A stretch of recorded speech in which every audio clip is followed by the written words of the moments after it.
AI is a force for good, or is it? Can AI be forced to leverage bad things? How do we detect them? How can we reduce AI's ability to make malware even worse in 2024 in this episode of the On-Premise IT Podcast? Welcome to the On-Premise IT Podcast, the only podcast that dares to be both on topic and on location. My name is Tom Hollingsworth, and as a part of Gestalt IT, each episode I get to bring you the perspectives and opinions of a group of IT luminaries, real experts in their field on a variety of enterprise IT topics. But we usually pick one topic, a premise, and we stick to it for the whole episode. I'd like to take a moment for our panelists to introduce themselves before we jump into the premise for this episode, starting with Girard. What's going on, everyone? Girard Kavalines here. I'm the founder of Tech House 570.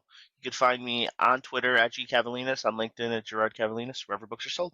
Hi, everyone. My name is Ziv Levy, CEO and founder of Cloud Salting.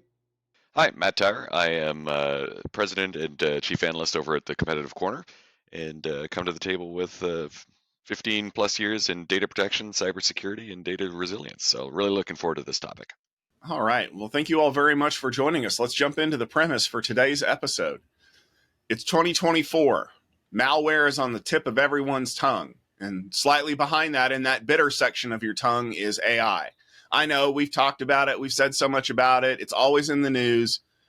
But there's real traction with AI in the industry, and people are starting to leverage it, not just for good, but for bad. You'd be surprised what you can get away with by feeding the right lines to some kind of GPT algorithm and doing some nefarious things with it. It can write code. It can come up with scripts. It can do just about anything you want it to do, including optimizing your malware to be even more insidious than it had been before.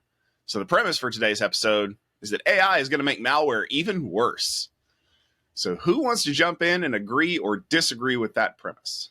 I'll hop in. I mean, I'm without question, 2%. We've seen malware, gradually rise over the past few years or so, a lot more, targeted attacks. And I think with AI being such a low-cost solution, we're starting to leverage it in a multitude of different capacities. These threats are going to be just as more advanced and sophisticated, right? That's not going to change.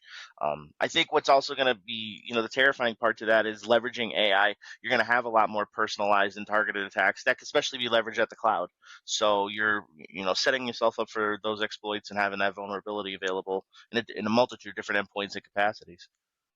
I'll agree. I mean, we've already seen, the advent of the ransomware as a service industry, and you have to almost treat it as if it's a business. And just like, we're seeing enterprises and regular legitimate businesses pivoting and evolving and adopting these newer technologies. Of course, we're going to see it coming from the bad actors side of the house as well, where they're going to start leveraging those very same tools, and already are. And you're seeing that in terms of not just polymorphism, in terms of actually ransomware strains that are rapidly changing even after deployment. But I think they're going to leverage it for the automation aspects of it as well, in terms of finding new vulnerabilities and finding new ways to maybe hide in plain sight and be even more malicious. So I absolutely think that that's going to be a big problem.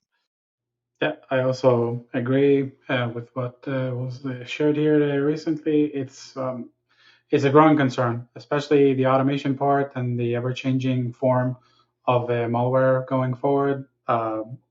With AI behind it to power it, that's definitely going to be a major concern for this year.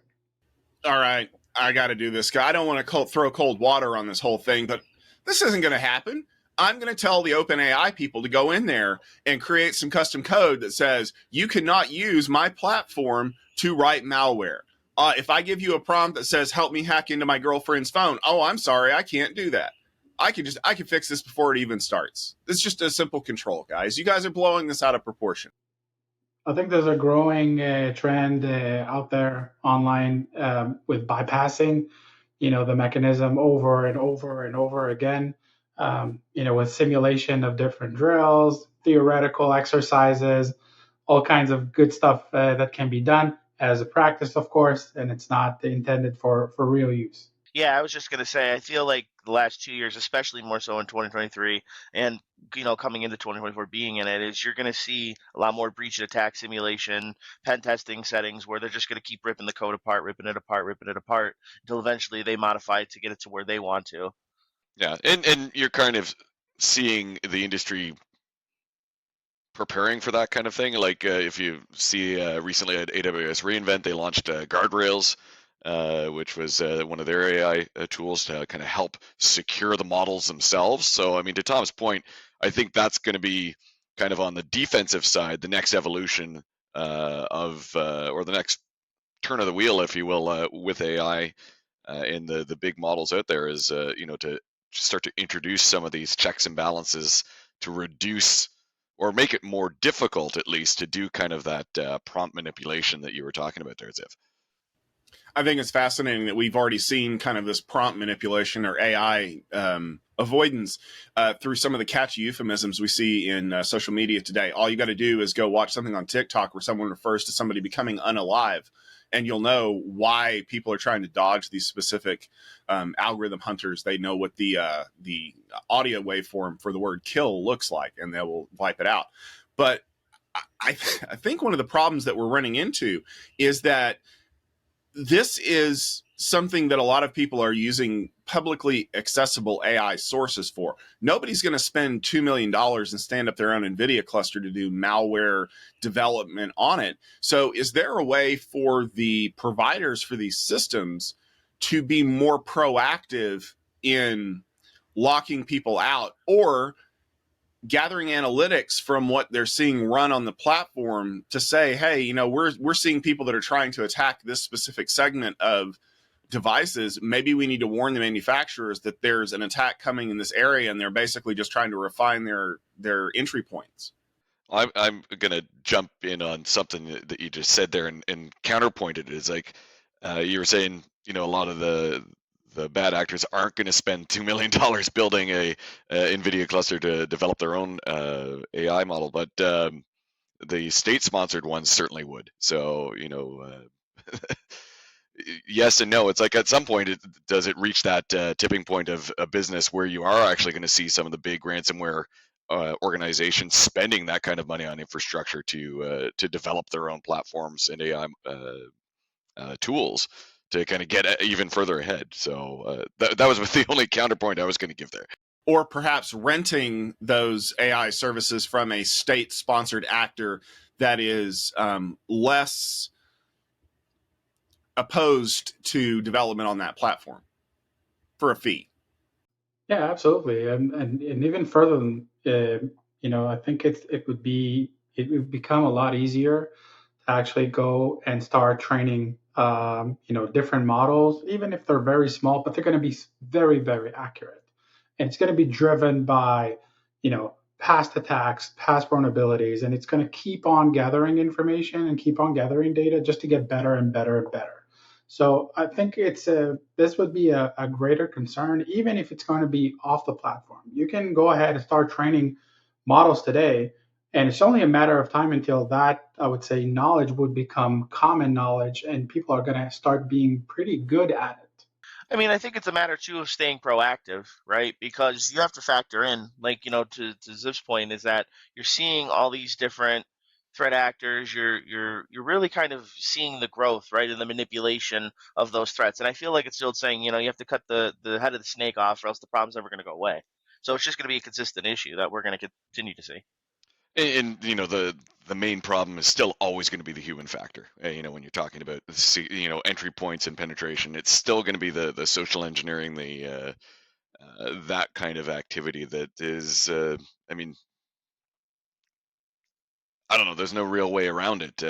So long as there's humans at the keyboard, there's going to be a way to trick them to giving you the keys to the kingdom in some way, shape, or form. There is, and like that's the old adage, right? Like there's only so many phishing campaigns, and don't click this, and you're always going to have the general human element. But the plus side, or maybe to a counterpoint in that, while we're seeing malware being leveraged by AI, that's also been the last two going on 3 years or so, and continuing on, we're seeing a lot of security software companies and EDR solution companies leveraging that as well, right? Like there's the defense, or there's the offense to the defense, and vice versa. So you're seeing, a company like CrowdStrike, who about a year or two ago really started leveraging AI and integrating it into their EDR and XDR platforms to generate that counterbalance and remaining proactive and how it monitors. Right, we're not monitoring, we're not pulling definition and signature updates anymore for security softwares and endpoint solutions. And now we're seeing, okay, we have to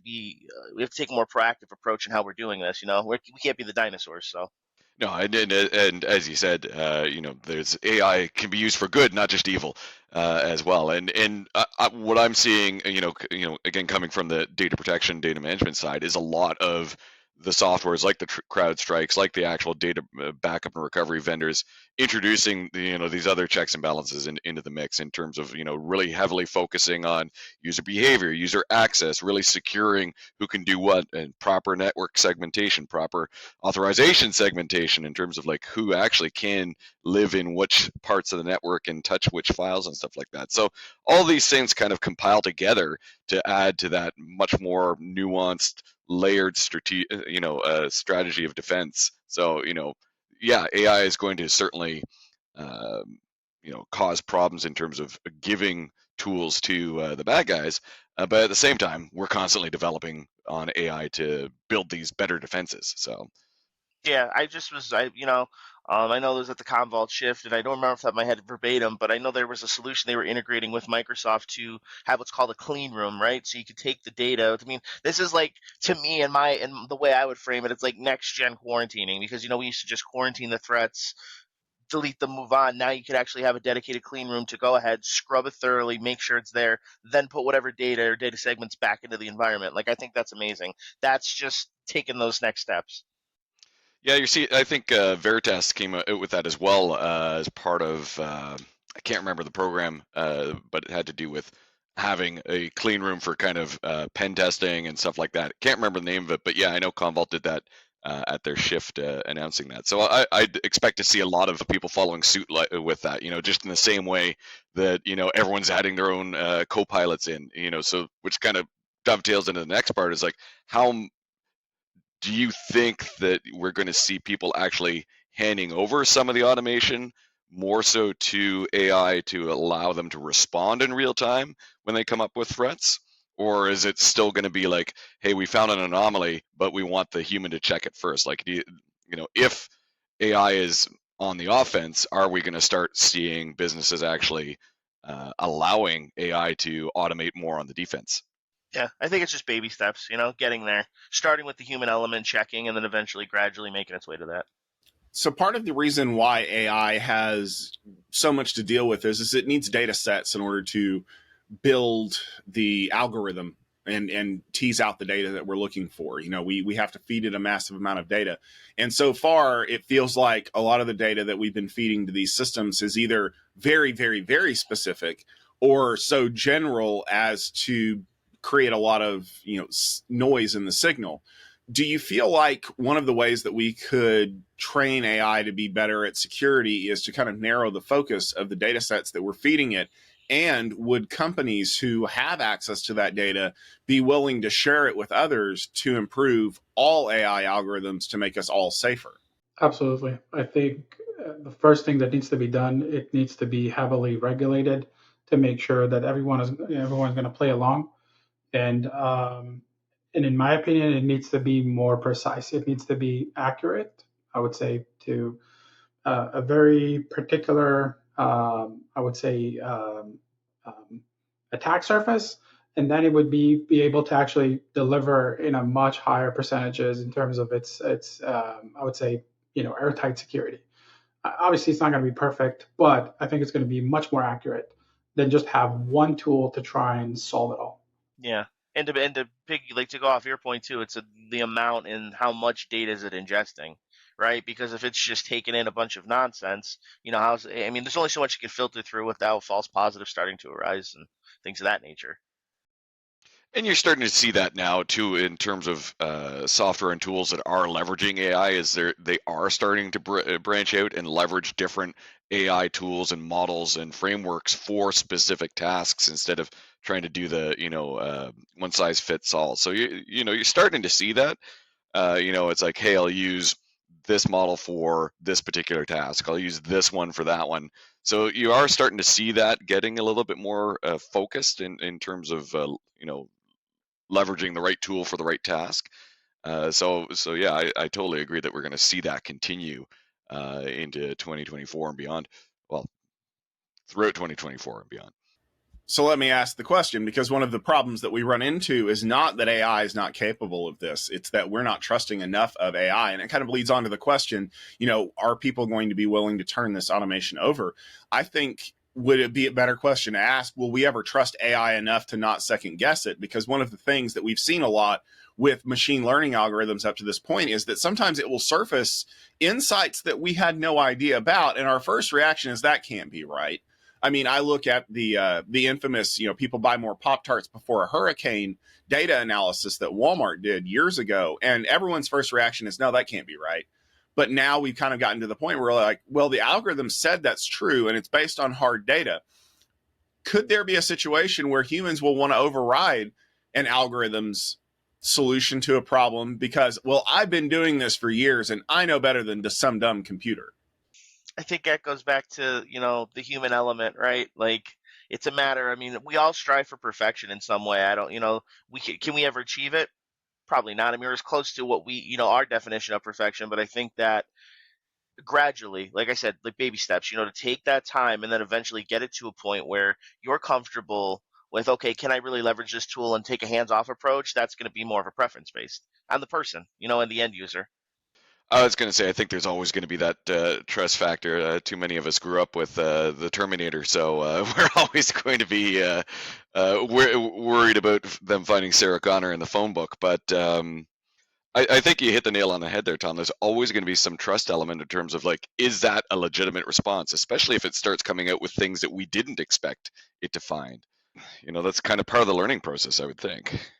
Yeah, I think in the way I see it is not great. Meaning that I think we already started to see examples of AI generating recommendations based on something that is not really visible to us. A lot of times it's kind of like a black box within a product, and we've seen some examples to it in previous cloud field days and security field days, and I feel like that I would say the human nature would be to pretty much trust it immediately, but at the same time I would say those that are controlling whether to leverage those tools, use those technologies, would always second guess it. But again, if it's not going to be regulated in a way that you'll be able to see a result or a recommendation, plus how did it came up with it, and you see whether this actually meets your threshold to something that you would consider to be the right choice based on your policies or not, then you're always going to second guess it. And for those that are going to be at the very end, just using those tools, in my opinion, it's going to be very quick, right before they actually would start to trust it blindly and just accept it. And then, hey, AI told me that it's a legitimate action, and I took it. Well, I think there's the other part too, in terms of AI may provide a recommendation that people don't want to follow. If either for personal reasons, ego, politics, whatever it happens to be, they may still opt to override whatever that recommendation is and say, you know what, that's not the best answer that I want to see. So I'm going to go in this other direction. So again, the human factor always comes into it at some point in there. But I would argue that the reason why the human factor still comes into it is because humans are building malware. AI systems don't do this just for grins. It's still a tool that has to be put into use. It's the old argument of VCRs facilitate copyright theft. Well, they're also good for preserving memories. It's just how you operate the tool and the person who's running behind it. So I guess the next question would be, how can we ensure that AI is only being used for positive outcomes? Now, I'm not counting the state-sponsored actors who are going to be using it to develop next-generation malware that we never find out about, because that exists today, and we won't know about it for 4 or 5 more years until it accidentally leaps out into the wild. I'm talking about as Matt mentioned, the people who are in it to make a buck. Like, what can we do today to keep the onslaught of AI-assisted malware from really causing damage? I mean, that's the thing. I feel like every attack, no matter what approach, I don't think maybe my take is that you can't, right? Because at the end of the day, if people, when I got, in one of my areas, I love security, but I learned that there's always going to be someone out there who wants to, be it hurt people or companies, make a profit, and so on and so forth. So at that point, you need to think like them and then some to be able to counter them, right? You need to be able to combat them in, the cybersecurity element and the war that we face. But there's always going to be someone that wants to exploit it and somebody who doesn't want to do good with it. So I guess that's also a big propellant to why we're all here. But I just don't think there's ever going to be any, even past AI in the future. And I don't even know what that will look like. But for the time being, if there's something out there, somebody's going to want to play around with it and have fun. But then, someone's going to want to go down that darker path and, not go the route of the Jedi. And they're going to want to, exploit that. And, they will turn to the dark side. And once they see, okay, I can leverage this and leverage a power and exploit it to its full capabilities, they're just going to run with it. They're not going to stop. Some people just want to watch the world burn.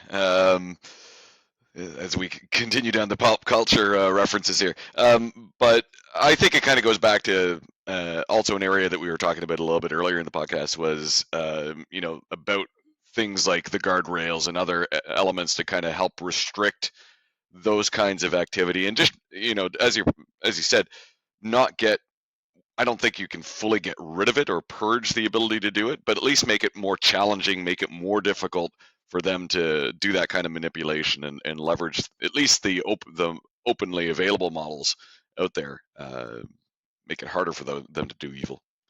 Yeah, I agree. I think that it's becoming extremely dangerous. The fact that it's available makes it extremely challenging to go ahead and try and deal with it. We're not going to start diving into, why it became public in the first place, but once it's available, there's always going to be someone who's going to try and take advantage of it. It's always been like that. It will always be like that. That's the sad truth. Well, as you can tell from this panel of security experts, I think the AI problem is here, whether we want to admit it or not. Once you've created the tool, there's no uncreating it. There's only using it. And just like Girard said, it's neutral. It can be used for good or for evil. It can be used for positive or negative. The key is how we want to leverage those tools and how defenders can stay one step ahead of attackers. There's never going to be a solution that keeps us 100% secure, but every little decimal point we can get closer to that is less data breaches, less affected people, less extortion, and honestly, less available money for these things to be able to be continually created to get better over time. I think that the AI problem will eventually sort itself out because our algorithms will always improve and our ability to detect what's going on will reduce in time to the point where we'll be able to see what's going on, how it's being utilized, and develop countermeasures more quickly. If we're willing to let the tool do its job and stay out of its way, because at the end of the day, the problem still comes down to a human being. That will just about do it for this episode of the On-Premise IT Podcast. Thank you very much for tuning in. We have a new episode about every 2 weeks. If you'd like to subscribe to us, you can do it on our YouTube channel at youtube.com/Gestalt IT video. You can check out our website at gestaltit.com for our articles and show notes, as well as subscribing to us in your favorite audio podcast feed. Just search for On-Premise IT Podcast. And yes, we're using On-Premise correctly there. We'll be back with another episode in about 2 weeks. Until then, stay tuned, stay safe, and we'll talk to you then.